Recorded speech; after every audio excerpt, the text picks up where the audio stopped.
welcome back to the Rantin Review Pro Wrestling. And yes, we are going back to look at a WWE event. Backlash happened, not WrestleMania Backlash this year, just Backlash, from Puerto Rico. Not quite an international affair, but it feels like an international affair with this WWE pay-per-view, which is going to be the theme for a lot of this summer. A lot of events taking places in places that they usually don't. I think they said it's the first time in like 18 years they've done a big show in Puerto Rico, but we're going to talk about it today, the good, the bad, and the ugly of this show, and some extraordinary things that happened at WWE Backlash. But before we get into that, it is YouTube, so of course you know what the drill is. YouTube, the algorithm, the like button, all of that stuff. If you hit that like button, and you might as well hit the notification bell and the subscribe button while you're down there. Helps other people know about the channel. But let's talk about WWE Backlash here. We've got probably one of the better shows that they've had in some time. After the kind of the stench from the end of WrestleMania, people were a little going back and forth on it. Vince is back and all that stuff, but that did not matter for this show. This was a fun show. Absolutely enjoyed it. But again, much like the Wrestling Dontaku show, there wasn't a specific match of the year thing or anything like that on here, but the show from start to finish was just a good wrestling show. And I do say wrestling show because there wasn't a lot of sports entertaining stuff on here outside of the commercials and all that nonsense. But the highlights of it for me, obviously right out the bat, we got Io Sky challenging Bianca Belair for the Raw Women's Championship, a match that was heavily influenced and amplified by the fact that this crowd was absolutely on fire for the whole 3 hours of this show from start to finish, especially with this match. The match was a good match anyway because Bianca Belair and Io Sky are absolutely fantastic in the ring. They're still trying to get across this whole thing about there being dissension within Damage Control. Bayley and Dakota Kai did come out and try to help Io Sky win the match, but to no avail. They actually kind of, even though they said they kind of messed it up, I don't really see that playing out in the interference that they did from Damage Control. Io Sky just lost to Bianca Belair, and even with Bayley and Dakota Kai trying to help out, Bianca couldn't be thwarted. She's still one of the longest reigning champions now in WWE. Some other matches on the card that stood out to me, the triple threat match for the U.S. Championship. You had Bobby Lashley and Bronson Reed challenging Austin Theory, who I go back and forth for Austin Theory. Sometimes I think the character is good. Sometimes I think the character is just obnoxious and doesn't work for me. On this show, he worked for me. He worked for me as being that kind of cowardly heel, taking on these two big monsters that there shouldn't have been any way for him to retain the championship, but he was smarter than he let on. And the smartest guy in the match won. He did get the win after Bobby Lashley hit a spear on Bronson Reed, who they tried to punch. Was Bronson Reed, he's been nearly unstoppable. But every I mostly watch the WWE pay-per-views, and every WWE pay-per-view I've seen Bronson Reed on, he's lost. So I don't know. But that match was a fun match. That was a highlight match. The other women's match on the night was Rhea Ripley defending her championship. This was I think a lot of other people have said this, that if this match that Rhea had with Zelina Vega had happened on a Raw or SmackDown or probably any other pay-per-view, it wouldn't have been as well received. But because they're doing the hometown thing, this match was a lot more exciting to watch just because the fans were so into it. And yeah, I don't think that's cheating though, because that's why you book matches like this. It doesn't depend. You can't say I guess you could say it's kind of a cheat or whatever, but it's not really a cheat. I mean, they booked it correctly. You should book your hometown people in the town that you're going to go after championships. That's the way it's been done in wrestling since before I was watching wrestling. Even back in the territory days. I thought the match was fun. I didn't think it was anything really fantastic or spectacular. Obviously the funny thing about this is that both Zelina Vega and Rhea Ripley are the partners of members of the House of Black over in AEW. So it's kind of funny to see Malachi Black and Buddy Matthews partners, girlfriends, wives, whatever. I don't know if they're married or not, facing off against each other in WWE. That was pretty fun. Little nugget there. One of the two co-main events of the show is Bad Bunny, who basically this event is revolved around Bad Bunny. His street fight with Damien Priest was That was a hell of a lot of fun. And again, it's relying a lot on the hometown. These are both home state, home, it's not a state. They're both hometown guys. Let's just put it that way. And there was a lot of energy from the crowd in this match. This was so much fun to watch. Fantastic. And of course, the run-ins. It was a good hardcore match anyway. And then you add in the surprise run-ins. We already had the surprise earlier tonight of Savio Vega handing Bad Bunny a special Puerto Rican kendo stick. But then we got Carlito. And I popped when Carlito's music hit. I was like, no way, it's Carlito's back. And that was cool. And it was cool to see Carlito do the run-in. You had Finn and Dominic of Judgment Day trying to help out. They were trying to beat up on Bad Bunny, but then the cavalry came down. Rey Mysterio and Carlito. And then Savio Vega comes out. Savio's an old dude, so he couldn't move much, but he moved enough to beat up Finn for a little bit. And the LWO came out there, and they all basically beat the crap out of Finn and Dominic to get them out of the match. We went back to the match with Bad Bunny. Bad Bunny did really well in this match. I will say that this crop of celebrities that they've got in WWE right now with him and Logan Paul and a couple others, they're pretty good. They're pretty good at doing what they do, and I think it helps that they are fans of the sport, of the genre.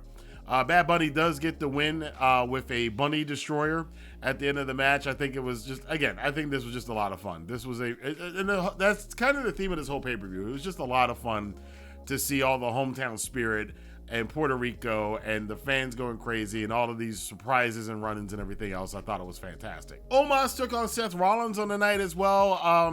People have been talking about Omas and what are they going to do with him. He's another one kind of like Bronson Reed, where every time I see him, he's losing. So Omas, even though he performed well in this match for a big guy, Seth had to climb that mountain literally. He tried to hit a curb stomp one time, and Omas wouldn't even go down for the curb. He just kind of planted his hands like, I ain't going out for this, which I kind of am okay with, because there's the curb stomp, if anybody's seen American History X, is a problematic move for Seth Rollins to be doing, especially to people like Omas. But anyway, we're not going to get into that. But he did hit two curb stomps on Omas. Omas kicked out at 2. He then finally hit a super duper curb stomp off the top rope, and that was enough to get the win over Omas. Where do you go with Omas? I don't know. If they keep beating him like this, his cachet as being a threatening big guy is going to just diminish. And if it hasn't already for most of the fans, again, I don't watch the weekly shows, so maybe he wins on all the weekly shows, but I just see the pay-per-views, he's always losing. So it is what it is with Omas. I think he needs to get a win, and he needs to get a win over somebody in the mid-card.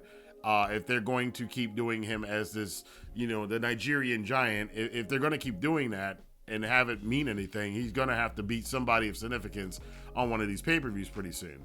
One of the big feature matches of the night was a 6-man with the Bloodline taking on the team of Matt Riddle and the Unified Tag Team Champions. And I'm still wondering about that. Sami Zayn and Kevin Owens are on SmackDown. No, they're on Raw. They've been drafted to Raw, but they have both tag team titles. So are we splitting these titles at some point in time? I guess they'll get around to it eventually, because SmackDown has no tag titles right now. But I guess maybe they can go back and forth. But if they can, then why couldn't Roman just go back? I don't know. Whatever. They just want to, whatever. I'm not going to get into it. The 6-man was a fun match. More of that Bloodline intrigue. Now the intrigue is with Solo Sikoa, and whether or not he is Roman's right hand. Is he being played? The Usos are kind of, there was a point in the match where he was tagging himself in a little aggressively. Jimmy and Jay are like, all right, well, as long as you do your part. And then the tags got a little bit more aggressive. And then at one point in time, near the end of the match, Jay obviously still has his vendetta against Sami Zayn. This is probably going to be one of the last times, if they stick to the brand split, that this is probably the last time, because it starts Monday, that these teams are going to meet each other. And Jay wanted to get his last comeuppance on Sami, and Solo tagged himself in. Jay tagged himself right back in, said, this is mine. Almost lost the match doing that.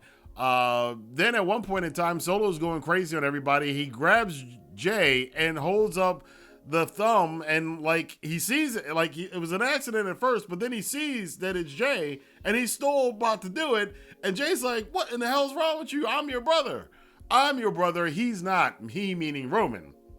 Right? They're actually blood brothers. Roman's the cousin. So they're more immediate family. They're more family than Roman is family. I guess that's the point. And that all led to a bunch of craziness. But at the end of the day, it was Solo who got the win for the team. The Usos and Solo do win. The Bloodline get the win. I don't know how happy Roman's going to be about it. And I love the fact that they always play these things of, well, I don't know if Roman's going to be happy or not, because it helps with the appearance that Roman Reigns is this kind of Don, this kind of big mob boss at the head of the table of the Bloodline. I just love the way that they've done this. It's fantastic. So that's how he came out of this match. I don't think any of this hurt Sami Zayn, Kevin Owens. Matt Riddle actually looked really good in the match. I think it upped his stock a little bit since he's been back. So fun match all around. And now let's see where the story's going to go with Solo and the Usos coming up. I guess next week on SmackDown, they're going to have something following this pay-per-view match where they actually got the win, but did they? And the official main event of the show was Brock Lesnar and Cody Rhodes. And I had said on Twitter a couple weeks ago, I was like, if there is a match that in WWE with two wrestlers that can get away with doing blood in a match, it's going to be Brock Lesnar and Cody Rhodes. And lo and behold, sure enough, they have blood in this match, and they didn't clean it up.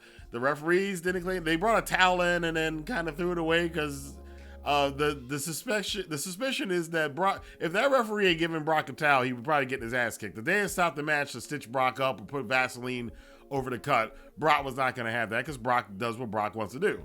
Plus, Cody, as we all know from his AEW days, before Jon Moxley was known as the guy that bleeds all the time, Cody was the guy bleeding all the time in AEW.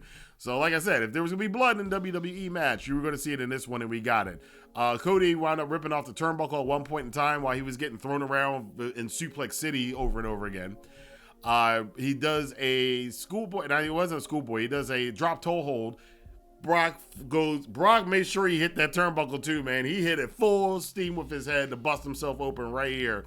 And he saw on camera the blood kind of just trickle out of the cut. It was pretty cool. The crowd went crazy, and it's Puerto Rico. Carlos Colon. Hardcore wrestling. I mean, even Michael Cole and Corey Graves referenced the fact that Puerto Rico is used to hardcore wrestling. It's in their blood, literally. It's in the history of wrestling in Puerto Rico. The match continued on.